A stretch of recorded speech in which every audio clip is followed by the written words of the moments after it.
Bonjour à toutes et à tous. Alors, je fais comme tout le monde, hein, je fais ma petite vidéo. Donc, ce message s'adresse bien entendu à l'ensemble des Français, mais plus particulièrement aux militaires. Donc, quand je dis militaires, j'entends par là les militaires d'actifs, les gendarmes, les réservistes, les vétérans, les anciens combattants et tous ceux qui se reconnaîtront dans ce message.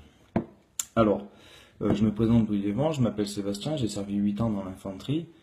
Euh, Au cours de ces 8 années, j'ai vécu 6 déploiements en opération extérieure, plus bien sûr tout un tas de petits vigipirates et tout ça, quoi. Donc je suis parti 3 fois au Liban, je suis allé en Afghanistan, au Mali, en Centrafrique.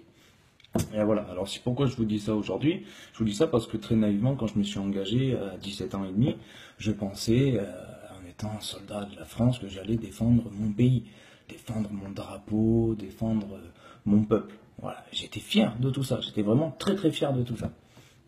Et lentement mais sûrement, j'ai un petit peu déchanté pour en arriver à la conclusion à la fin qu'en fait je ne servais pas mon pays et mon peuple, mais je servais ni plus ni moins que les intérêts commerciaux du gouvernement, de l'État et des gens qui les manipulent.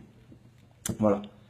Donc aujourd'hui, je voudrais faire un message donc à tous les soldats de France. Je ne peux, et je ne le ferai pas, je ne peux vous appeler à la révolte. Je ne peux en aucun cas vous dire allez, coup d'État les gars, on retourne le gouvernement. Je risquerai certainement des grosses poursuites judiciaires pour ça. Par contre, je peux et je vais vous appeler à la réflexion. Ça, je peux le faire. On dit toujours le soldat il n'est pas là pour réfléchir, machin, mais c'est totalement faux. Tout comme un CRS, la base du métier de soldat, c'est le discernement. C'est-à-dire que qui est en face de moi? Qui est en face de moi? Est-ce un ennemi ou est-ce un ami? Me veut-il du bien, me veut-il du mal? Qui est l'ennemi? Est-il devant? Est-il derrière? Est-il au-dessus de moi? Le discernement. Alors voilà. Donc, aujourd'hui, moi, j'ai plus envie de servir les intérêts du gouvernement, notamment pour les simples bonnes raisons que ce gouvernement m'écrase, m'opprime et me manque de respect tous les jours. La télé est allumée, je viens de voir Castacouille et l'autre grand pingouin là, les gars ils nous chient dessus quoi, ouvertement, il n'y a plus de respect quoi. Il n'y a plus de respect, les médias c'est pareil. Donc voilà, moi aujourd'hui je veux servir les intérêts de mon peuple. Alors, je vais faire un petit rappel pour tous les soldats de France et certainement faire découvrir quelque chose aux personnes civiles. Il existe, notamment dans l'armée de terre, ce qu'on appelle le code du soldat. Ce code du soldat, c'est le code d'honneur du soldat. Tout soldat de France se doit de le connaître, de le respecter et de le mettre en application. Il est d'ailleurs stipulé dans ce code que tout soldat se doit de garder un droit de réserve en matière philosophique, politique et religieuse. C'est pour ça que vous ne voyez pas aujourd'hui de vidéos de militaires en train de dire gilets jaunes, on en a marre et tout ça. Voilà, ils ont un droit de réserve, c'est comme ça. Alors, je vais vous lire l'article 1 du Code du soldat. Au service de la France, le soldat lui est entièrement dévoué en tout temps et en tout lieu. Il est bien dit, dans ce premier article, c'est l'article 1, le tout premier, au service de la France. Il n'est pas dit au service des lobbies, des grands patrons qui se gavent en nous faisant crever et qui se gavent sur la sueur du front des Français et sur le sang de nos soldats. Non, c'est écrit au service de la France. Alors, moi, je vais donner mon avis, qui n'engage que moi. Qu'est-ce que c'est pour moi la France? La France, c'est pas des multimilliardaires et le 1% de la population, non. La France, pour moi, c'est le peuple, c'est monsieur et madame tout le monde, et c'est vous aussi, militaires, c'est nous. N'oubliez pas que ces gens-là, là, les gilets jaunes, c'est vous, c'est moi, c'est vos grands-parents, c'est vos enfants, c'est vos femmes, vos maris, c'est vos familles et vos amis. Alors, il faut vraiment pas oublier ça. Donc, notamment, messieurs les gendarmes, lorsqu'on va vous demander de vous mettre face à la population et peut-être de matraquer, peut-être de gazer, peut-être de boycotter, enfin, tout ce que vous voulez, n'oubliez pas qui est en face de vous. Demandez-vous où est vraiment l'ennemi. Pensez à ça. Je vais vous lire aussi, notamment maintenant, un article de loi.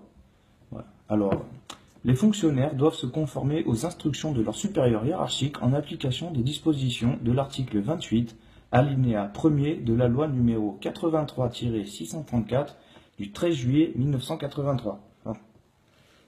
Donc ça veut dire quoi? Ça veut dire qu'en gros, chaque fonctionnaire est tenu d'obéir aux ordres de son supérieur. Qu'il soit soldat ou général, il doit toujours obéir aux ordres de son supérieur. Mais, il est dit également, et ça tout le monde, tous les soldats du moins le connaissent, mais très peu l'ont déjà eu l'occasion de le mettre en application, il existe une petite particularité. Une réserve doit cependant être faite lorsque les ordres sont manifestement illégaux et de nature à compromettre gravement un intérêt public. Et ça, c'est très très très important. Ça veut dire que légalement, vous avez le droit, en tant que militaire, et je pense, je ne connais pas les législations de la police et donc des CRS, mais je pense qu'il doit y avoir une loi dans ce même genre, qui vous autorise à refuser un ordre si vous jugez qu'il est illégal ou immoral. Il est dit, je le répète, illégaux, de nature à compromettre gravement un intérêt public. Est-ce qu'on n'est pas en plein dedans, putain? Est-ce que c'est pas l'intérêt public? Toute la France, 80, allez, je vais dire une connerie, peut-être 90% de la France est en train de crever. On nous taxe à en crever. On travaille juste pour payer, rien d'autre. Et les petits, tout en haut là, qui donnent les ordres, ils vous donnent des ordres, ils vous disent d'aller nous taper sur la gueule. Mais on est comme vous et vous êtes comme nous. Vous êtes obligé de vous acheter votre propre matos. Vous trouvez ça normal? Vous trouvez ça normal qu'un soldat touche 1300 € par mois? C'est normal ça? Non, c'est pas normal. Alors, réfléchissez. Demandez-vous où est réellement l'ennemi. Indignez-vous, putain. Indignez-vous. Réfléchissez, parlez-en autour de vous. Lorsque vous réciterez le code du soldat, que vous ferez pour les chefs d'équipe, par exemple, que vous ferez apprendre le code du soldat à vos petits gars, et bien lorsque vous lisez les articles, mettez-vous à la place de votre peuple, essayez de retransmettre tout ça sur votre peuple. Lorsque vous serez tous les soldats de France et gendarmes, lorsque vous serez sur vos places d'armes, pendant les couleurs régimentaires, à entonner la Marseillaise, lorsque vous crierez aux armes citoyens, pensez à tous ces gilets jaunes, pensez à tous ces Français qui gueulent, qui crèvent la gueule ouverte. Pensez à tout ça s'il vous plaît et indignez-vous. Et lorsque le jour arrivera, quand on vous demandera de vous mettre face à la population, ça sera le moment de vous mettre face à votre conscience. Voilà, je vous remercie de m'avoir écouté, j'espère que ce message sera retransmis un peu partout.